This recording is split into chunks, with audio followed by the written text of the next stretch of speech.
Marcelo, hablar, reflexionar en relación al feminismo, en relación a las masculinidades hegemónicas, ¿son temas de moda o son el inicio de un proceso social que podríamos estar encarando de manera más responsable? Lastimosamente, ahora sí se está poniendo en algo de moda. Si bien durante muchos años atrás el SISTAG ha estado trabajando en el Alto también como red y como mesa de trabajo de masculinidades, hemos estado trabajando el tema de masculinidades, no se le daba la atención necesaria. ¿Qué es lo que pasaba? Hace tiempos atrás el boom del género ha llegado y ha desconectado al hombre de la mujer. Ha perdido esa capacidad relacional del género. O sea, todo se creía que género era simplemente ser mujer y hemos abandonado a los hombres. En ese sentido, durante mucho tiempo, proyectos, financiamiento han llegado para el fortalecimiento a mujeres y los hemos dejado solitos a los hombres que estén en su suerte, ¿no es cierto? Algunas instituciones de alguna manera han tratado de hacer la mirada a esto que estaba pasando. Todo el trabajo que se ha realizado con mujeres en temas de violencia, por ejemplo, no estaba funcionando. Seguíamos teniendo casos de violencia altos, feminicidios, algo estaba pasando. Y lo que pasa es que a partir de las masculinidades queremos retomar esa categoría relacional del género. Porque hablar de masculinidades, ojo, no es simplemente hablar de hombres con hombres, porque también las mujeres tienen que hablar de masculinidades. Sí. Entonces, esa categoría relacional hace que trabajemos con ambos, con el chachaguarmi que decimos, ¿no es cierto? Exactamente. En ese sentido, las instituciones, los financiadores ya han empezado a colocar la mirada al tema de masculinidades. Y es por eso que ahora, como decía Jimmy, se ha puesto un tema de moda. Pero ahí teníamos que ver, que no simplemente sea un tema de moda, que sea el taller, que lastimosamente es lo que vivimos mucho, es un taller o dos tallercitos y ahí se quedó y pensamos que los hombres vamos a cambiar de la noche a la mañana. Algunos hombres que hemos entrado en proceso de cambiar, porque tenemos que reconocer que todos hemos vivido bajo un modelo machista, todos hemos sufrido y tenemos las cicatrices del machismo y que hemos decidido cambiar, sabemos que no es un taller, son procesos. En algunos casos años que nos conocemos con Jimmy en los talleres presenciales, en los conversatorios, y cada día te vas cuestionando algo. Cuando eres joven te vas cuestionando el tema de la sexualidad, pero cuando eres padre te vas cuestionando el tema de paternidad. Entonces poco a poco vas aprendiendo a ser un nuevo hombre. Y como te decía hace un momento, no hay un modelo a seguir. Lo que queremos sí es que dejar de lado ese modelo hegemónico machista que habla mucho del tema de poder y de violencia. Y eso sí hay que dejarlo. Ahora, lo que nos toca hablar un poco, Jimmy, es por dónde se empieza a deconstruir si es que vamos a validar el término. Porque lo decía al inicio, deconstruir parecería que sobre lo construido lo puedo desarmar y volver a hacer una nueva versión. ¿Habrá una versión apta de violencia? ¿Habrá una versión o un nivel apropiado de machismo? A ver, si recuperamos el concepto de la deconstrucción, no quiero ser teórico, pero necesitamos entender que el origen de este concepto viene de la filosofía y desde un enfoque más posmoderno.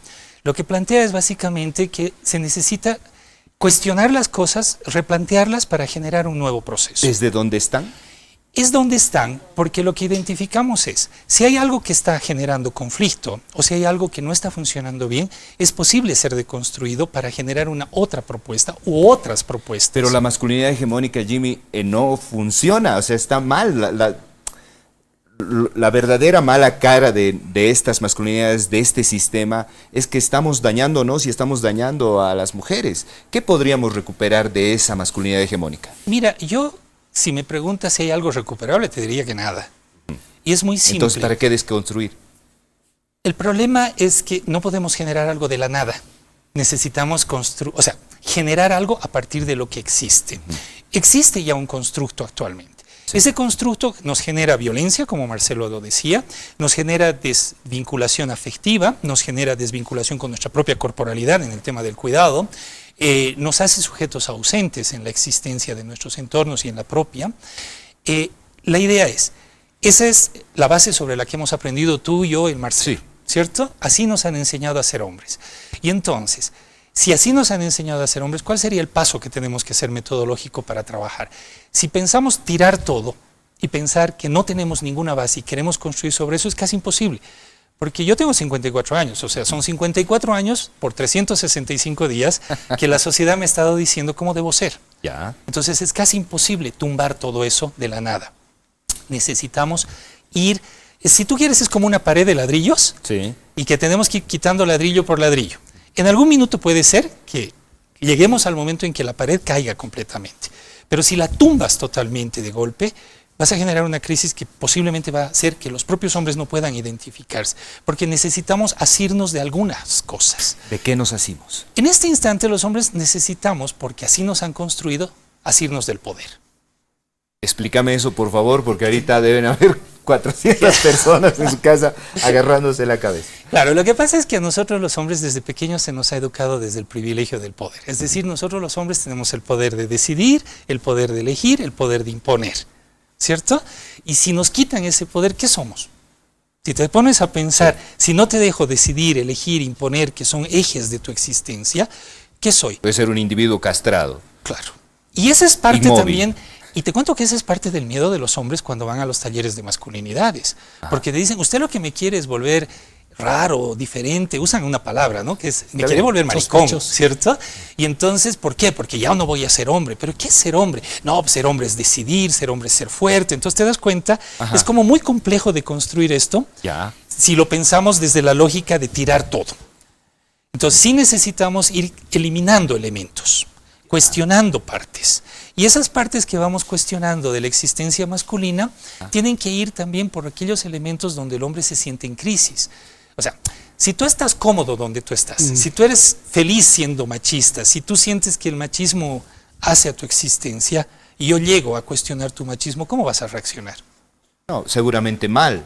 Pero Me vamos vas a decir que estoy loco, ciertamente. Vamos a aceptar al menos desde el discurso políticamente correcto que los hombres estamos con una predisponibilidad a como revisar lo que nos está pasando y ver.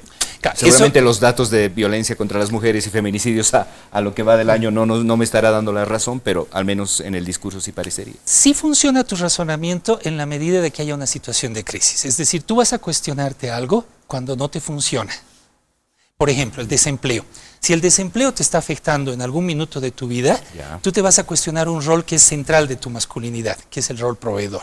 Entonces no estás cumpliendo eficientemente, no estás llevando la plata a la casa, no estás en tu imaginario siendo buen padre, porque acuérdate que la idea de un buen padre es el que pone plata, ¿cierto? Si a eso tú le sumas que vas a entrar en una crisis emocional, no vas a desempeñarte con todos los elementos que tú creías, vas a generar una crisis. Esa es una oportunidad para empezar a cuestionar.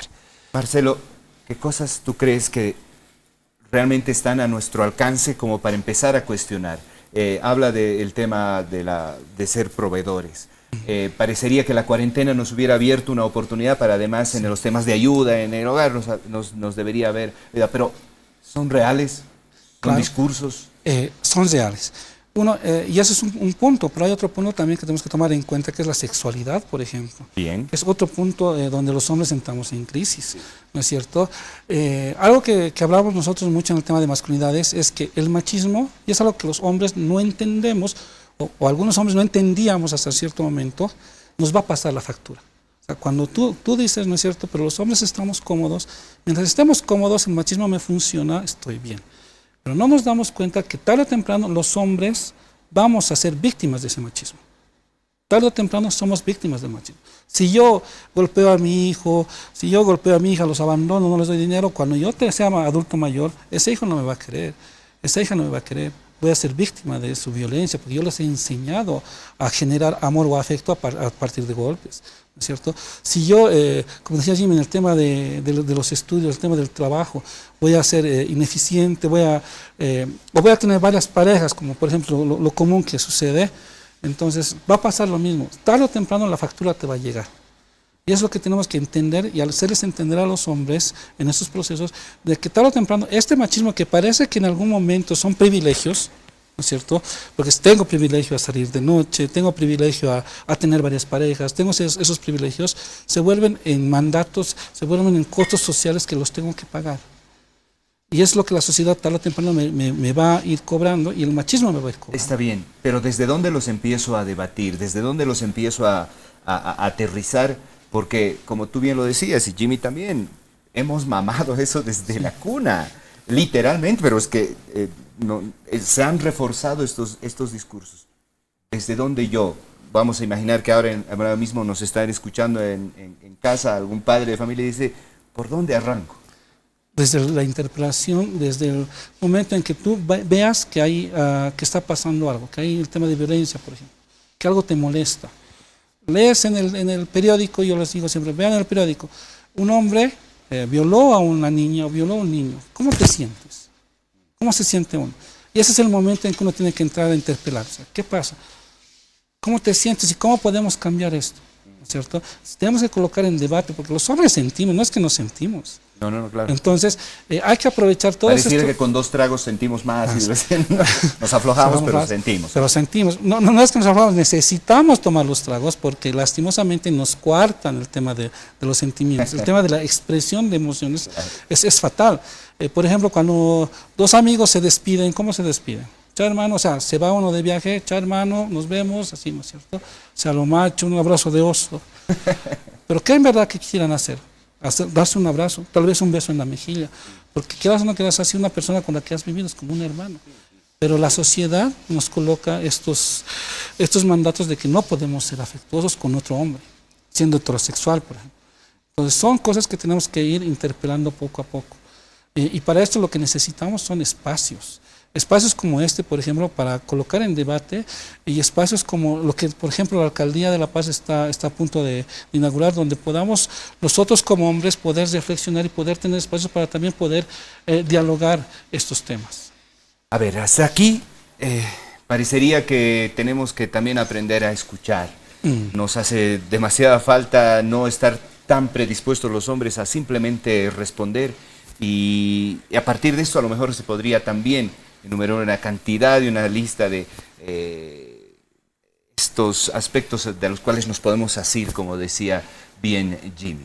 Vamos a seguir indagando en este tema. En un ratito más vamos a comentar algunos trabajos específicos que se están haciendo con grupos, con comunidades para realmente poner este tema en el tapete, y luego vamos a seguir con esta conversación que estoy disfrutando muchísimo con Marcelo y Jimmy. Espérenos, por favor.